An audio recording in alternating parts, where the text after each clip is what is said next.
Oi pessoal, tudo bem com vocês? Meu nome é Bruno, eu sou neurocientista e como vocês podem ver, o cenário está um pouco diferente porque essa vai ser a nossa primeira aula de neurofisiologia. Então eu estou aqui no computador para poder mostrar para vocês o que a gente vai falar um pouquinho sobre esse assunto aqui de neurofisiologia. Vamos lá? Então pessoal, nessa primeira aula de neurofisiologia eu resolvi trazer para vocês um pouco sobre as células do sistema nervoso. Bem, para quem não me conhece, meu nome é Bruno Marques, eu sou um biomédico neurocientista e o ponto importante que eu quero trazer aqui na aula para vocês é ressaltar as diferentes células do sistema nervoso e como elas se integram para poder fazer o funcionamento desse sistema. Bem, é importante a gente entender que o sistema nervoso central ele é único em relação à vasta complexidade dos processos cognitivos e das ações de controle que ele pode executar.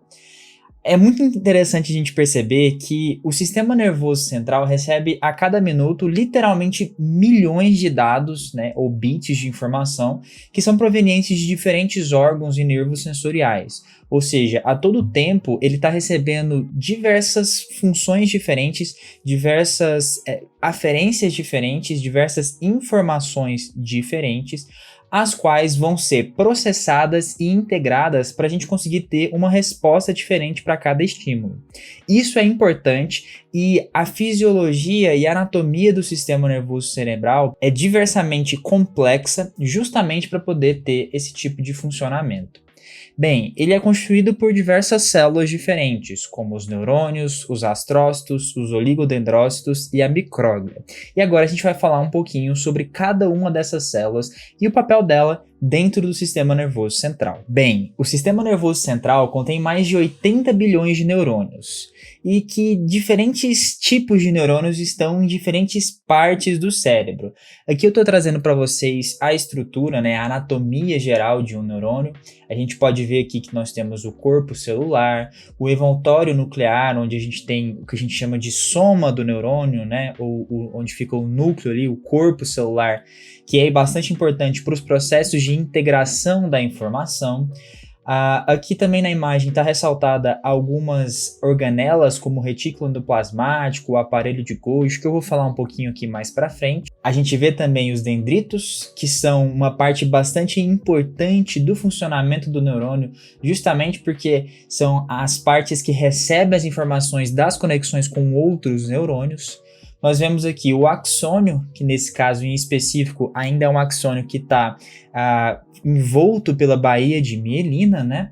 E além disso a gente tem no final dos axônios aqui os terminais sinápticos, que no caso nessa imagem aqui estão fazendo conexão com o músculo.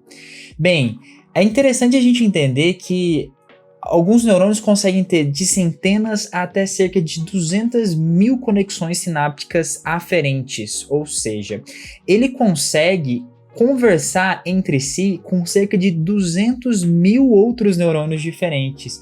E isso é interessante porque, se você contar que existem mais de 80 bilhões de neurônios, a quantidade de processamento, né, o poder de processamento desse sistema nervoso central é multiplicado em várias vezes por conta da capacidade dessa conexão com grande parte dos neurônios diferentes. Bem, aqui eu estou trazendo para vocês fotomicrografias de microscopia eletrônica, né? Então é aquele tipo de técnica de microscopia onde você consegue ver uma resolução muito grande dentro do neurônio. Então aqui a gente está mostrando a dispersão de diferentes organelas em partes diferentes do sistema nervoso, né? Em partes diferentes do neurônio. Então aqui perto da região do soma a gente consegue ver aqui a presença de mitocôndrias, retículos endoplasmáticos, alguns lisossomos aqui e o complexo de Golgi. Não é o objetivo da aula, né, a gente falar sobre o papel dessas diferentes organelas celulares, mas é bastante importante a gente relembrar, né, que a mitocôndria tem o seu papel na respiração celular, o lisossomo tem o seu papel no processo de digestão celular e manutenção da homeostase, o complexo de Golgi, o retículo endoplasmático na produção de proteínas, na síntese e endereçamento dessas proteínas, e aí a gente consegue ver que existe um balanço entre a quantidade dessas organelas e a disposição delas dentro do próprio neurônio. Uma vez que, por exemplo, perto do núcleo, o neurônio precisa ter uma maior capacidade de conseguir processar informações, e esse processo de informações está relacionado com a chegada do estímulo e a resposta proteica. Então, a sinalização ali, a conexão entre a resposta e o núcleo precisa ser bastante eficaz. Por isso que a gente tem mais essas organelas ali de produção de proteína perto do núcleo. Agora, o interessante é que, por exemplo, conforme a gente for passando ali perto da região sináptica, né, do botão sináptico, a gente já começa a ver mais mitocôndrias, uma vez que essa é uma parte do neurônio que é muito dependente da produção energética que a mitocôndria nos fornece. E a gente também vê um pouquinho de lisossomos e retículo endoplasmático, uma vez que é bastante importante essa produção de proteína e endereçamento ali para o botão sináptico, né, como eu vou falar mais para frente nas próximas aulas, porque é lá desse botão sináptico que acontece a sinalização, e essa sinalização precisa de proteínas receptoras específicas.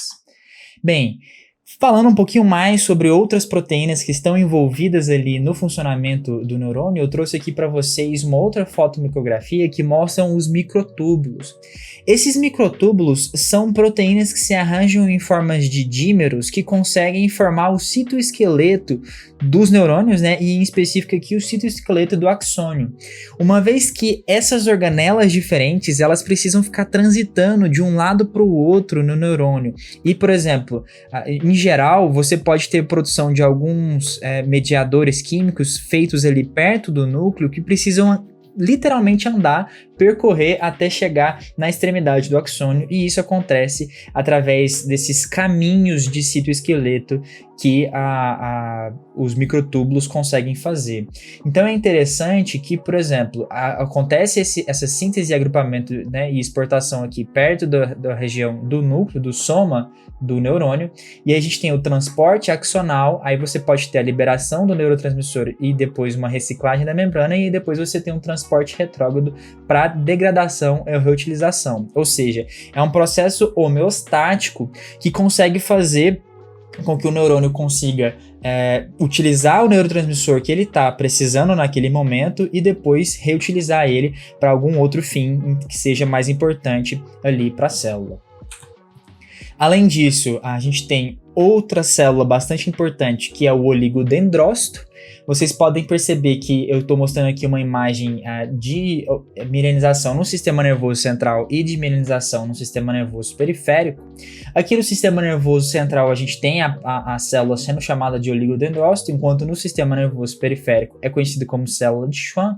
Mas essencialmente o funcionamento do oligodendrócito tem como função fornecer um material isolante que permita a rápida condução dos impulsos elétricos, aquela condução que a gente chama de condução saltatória, que eu vou falar mais para frente na próxima aula, quando eu for falar sobre transmissão sináptica e os diferentes tipos de neurotransmissões. Essencialmente, esse envolvimento de bainha de mielina no sistema nervoso central e periférico faz com que haja uma maior capacidade de impulso, né, uma maior velocidade do impulso, e quem faz isso é o oligodendrócito ou a célula de Schwann. Basicamente, ele é uma célula que vai envolver a camada ali fosfolipídica, fazendo com que haja esse enrolamento da bainha de mielina, tendo essa capacidade de aumento de velocidade de condução. Outra célula bastante importante para o funcionamento do sistema nervoso, tanto central quanto periférico, mas olhando aqui especificamente para o sistema nervoso central, são os astrócitos. Os astrócitos têm esse nome porque são células que literalmente parecem uma estrela, ele tem essas ramificações que a gente consegue ver aqui que parecem uma estrela, pelo menos o nome de quem quis dar. E a ideia do astrócito é que eles são essenciais na manutenção da transmissão sináptica e no suporte celular ao neurônio. O que é bastante legal de perceber é que os neurônios por si só não têm a capacidade de conseguir fazer o aporte de oxigênio, de nutrientes e até mesmo o aporte de alguns fatores importantes para a produção dos neurotransmissores. Isso é realizado justamente pelos astrócitos. São eles que conseguem fazer a captação de oxigênio, fazer a captação de glicose e manter o funcionamento adequado ali do neurônio. E aí, como você pode ver, um astrócito ele consegue envolver e ter suas projeções sendo bastante utilizadas tanto por neurônios pré-sinápticos quanto pós-sinápticos. Então ele vai estar ali sempre fazendo conexões com o neurônio, e essas conexões são diretas com a conexão com o vaso, ou seja, ele é a interface entre o sistema vascular, né, o sistema cardiovascular que chega ali no cérebro e o sistema nervoso, especificamente os neurônios. Além disso, nós também temos as células ependimárias e as células do plexo coroide. São dois grupos distintos de células que são bastante importantes para o funcionamento do sistema nervoso cerebral. No plexo coroide, a gente tem a produção de um ultrafiltrado, né, que faz com que haja essa produção do líquido cefalorraquidiano, enquanto que as células ependimárias auxiliam na movimentação desse líquido por dentro dos ventrículos, né? É bastante interessante a gente entender que, além disso, as células ependimárias também têm uma capacidade de sinalização ali no microambiente delas para a produção de diversos fatores neurotróficos que vão auxiliar no processo de neurogênese, tanto no processo de neurogênese na infância quanto no processo de neurogênese adulta. E aí, olhando aqui especificamente para o líquido cérebro-espinal, a gente precisa lembrar, né, da anatomia aqui do cérebro, onde nós temos os ventrículos diferentes, né, os ventrículos laterais, o terceiro ventrículo e o quarto ventrículo aqui. A secreção do líquido cérebro-espinal, o cefalorraquidiano, é secretado nos ventrículos, que aí flui por todo o espaço subaracnoide, onde ele vai ficar tendo aquela função de proteção física, né, proteção anatômica mesmo, para que o cérebro não sofra com grandes traumas por conta do movimento da nossa cabeça. E aí, a gente tem aqui o plexo coroide que vai ficar transportando íons e nutrientes do sangue para o líquido cerebroespinal, né? Então, o funcionamento desse plexo coroide é importante para continuar ali mantendo o isolamento do líquido cefalorraquidiano e a condição nutritiva que esse líquido cefalorraquidiano tem para manter o funcionamento do cérebro. E aí, a gente ainda tem o processo de reabsorção, porque ele funciona como se fosse um sistema vascular específico do cérebro, onde ele precisa ser secretado, reabsorvido e secretado e reabsorvido várias e várias vezes. Bem, outra célula importante do sistema nervoso central é a micróglia. É interessante a gente perceber que a micróglia são células de defesa residentes no cérebro que possuem a capacidade de responder ativamente a estímulos inflamatórios e agentes patogênicos, mas que não advêm do mesmo folheto embrionário das outras células que eu falei para vocês. Na verdade, a micróglia ela vem do tecido embrionário da medula óssea. Então, ela é basicamente uma célula de defesa produzida ali na medula óssea que durante o processo de neurodesenvolvimento consegue ali adentrar ao cérebro e ficar residente. É importante também a gente lembrar que o cérebro é um órgão imunoprivilegiado, ou seja, salvo em condições excêntricas, condições que são a exceção, você não tem que ter nenhum tipo de patógeno, nenhum tipo de bactéria ou vírus dentro do cérebro. E não há também, em condições normais, a migração facilitada de leucócitos do sangue periférico para o cérebro. Uma vez que qualquer tipo de processo inflamatório que aconteça dentro do cérebro em condições normais vai ser mediada pela micróglia. Bem, além disso, é muito importante, né, nessa aula sobre a organização do sistema nervoso central e sobre as diferentes células desse sistema, a gente lembrar sobre a barreira hematoencefálica. É claro que essa barreira hematoencefálica, na verdade, é um conjunto de células diferentes e que merecem uma aula específica para isso. Mas é importante a gente só dar uma pincelada aqui para a gente entender que existe uma diferença ali na citoarquitetura do sistema vascular do cérebro que faz com que os neurônios estejam mais protegidos contra as substâncias nocivas.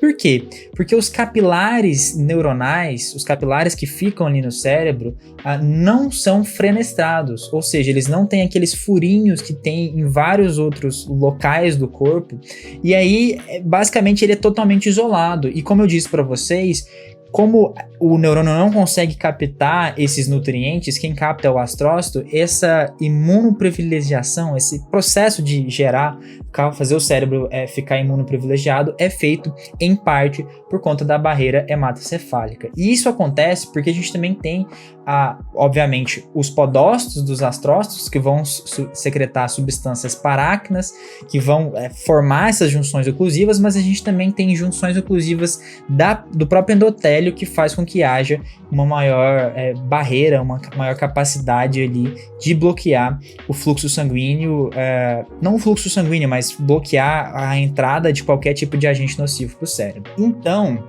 juntando tudo isso que eu falei para vocês, a gente percebe aqui, né, os oligodendrócitos, ou células de Schwann, e aí dentro do sistema nervoso central a gente tem esse tipo de citoarquitetura aqui, ou seja, nós temos a conexão dos astrócitos com as células endoteliais, com os vasos, né, nos seus podócitos. Essa conexão dos astrócitos está relacionada ali com a conexão deles com os neurônios, e aí esses neurônios ainda vão ser mielinizados pelos oligodendrócitos.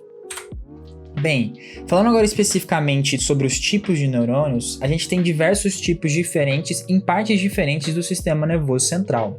Então, um tipo de neurônio, por exemplo, que a gente tem é o neurônio unipolar, é uma célula unipolar. Por que unipolar? Bem, unipolar vem de um polo, ou seja, significa que ele tem um corpo celular numa parte e sua projeção só vai para um lado, para um polo dessa imagem, digamos assim. São neurônios bastante comuns encontrados em invertebrados, mas não são tão comuns em sistema nervoso de vertebrados e de mamíferos, né? Bem, nós temos neurônios bipolares. Esses neurônios bipolares, como o próprio nome fala, eles têm dois polos distintos. É o mais comum também de ser encontrado, dependendo do local do sistema nervoso central. Então você tem que o corpo celular, uma projeção que vai ser a projeção dos dendritos, e a outra projeção é a projeção dos axônios, né? Isso é uma célula, por exemplo, bastante encontrada na retina humana. Nós temos a célula pseudo-unipolar, que, por exemplo, é a célula ganglionar da raiz dorsal, porque, na verdade, ela quase não tem uma separação mesmo entre dois polos. Parece que ela é unipolar, mas ela não é unipolar. Ela tem, sim, dendritos, o axônio periférico, o corpo celular, só que vocês podem ver que o corpo celular ele não fica no meio aqui da imagem, né? Quando você vai olhar aqui, você pode ver que o corpo celular fica um pouco distante, então parece que só tem um polo, que é só esse polo aqui, mas na verdade você tem ali a parte dos dendritos. Nós temos também as células multipolares, ou seja, que existem polos para tudo quanto é lado, que talvez sejam, na verdade, até as mais comuns a nível de córtex cerebral. Então, por exemplo, nós temos o neurônio motor da medula espinhal, você tem vários polos aqui dos dendritos, o corpo celular e o axônio. Você tem a célula piramidal do hipocampo, que tem esse nome porque aparentemente parece que forma uma pirâmide, mas basicamente vocês podem ver que tem vários dendritos. Você tem o dendrito apical, o dendrito basal, o corpo celular, e ainda tem vários axônios distintos. E nós temos a célula de Purkinje do cerebelo, que tem 1 milhão de polos diferentes, né? Como vocês podem ver, ela tem muita conexão dendrítica, né? E só algumas conexões axônicas. O ponto importante, né, da gente entender com essas células diferentes do sistema nervoso central e o papel delas é que, bem, toda essa formação faz com que os neurônios integrem redes de comunicações diferentes, e é essa estrutura que é bastante importante para o funcionamento correto do sistema nervoso central. Então, por exemplo, eu trouxe para vocês aqui o estímulo de flexão patelar, e a gente percebe que esse estímulo ele é uma rede neural integrada que faz com que, a partir de um estímulo específico, você tenha uma resposta automática. E isso só acontece porque a gente tem neurônios aferentes e neurônios eferentes fazendo uma conexão em rede para conseguir processar isso. Podem ficar tranquilos, eu ainda vou falar sobre neurônios aferentes e eferentes na próxima aula, quando eu for falar sobre transmissões sinápticas e os tipos de transmissões que acontecem no sistema nervoso central. Bem, como eu estava falando, um reflexo neural simples é você ter uma entrada sensorial, uma integração, uma saída e depois uma resposta, né? E aí depois, pensando em coisas mais complexas, em um estado comportamental, né, um estado cognitivo, como uma reação de ansiedade, uma reação de medo. Você tem, na verdade, um sistema sensorial que vai comunicar com o sistema do estado comportamental, do sistema nervoso central. Aí você tem uma saída através do sistema motor, do sistema cognitivo, e aí você tem uma resposta fisiológica ao comportamento que ainda vai ter a capacidade de retroalimentar esse sistema sensorial. Então vocês podem ver que é bastante complexo e que a informação de um afeta a informação do outro, que afeta a atuação do outro. E isso é bastante importante para a gente entender como que o sistema nervoso funciona e como que ele se organiza. Além disso, outro ponto bastante importante da gente entender dessa comunicação dos neurônios são que existem conexões neuronais divergentes e convergentes, que é uma característica organizacional importantíssima para o funcionamento do encéfalo, porque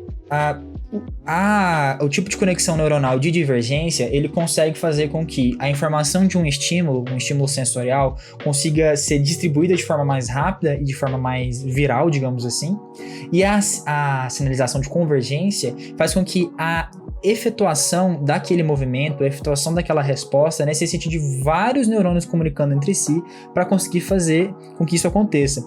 Uma vez que, se você fosse pensar, digamos que aleatoriamente um neurônio despolarizasse.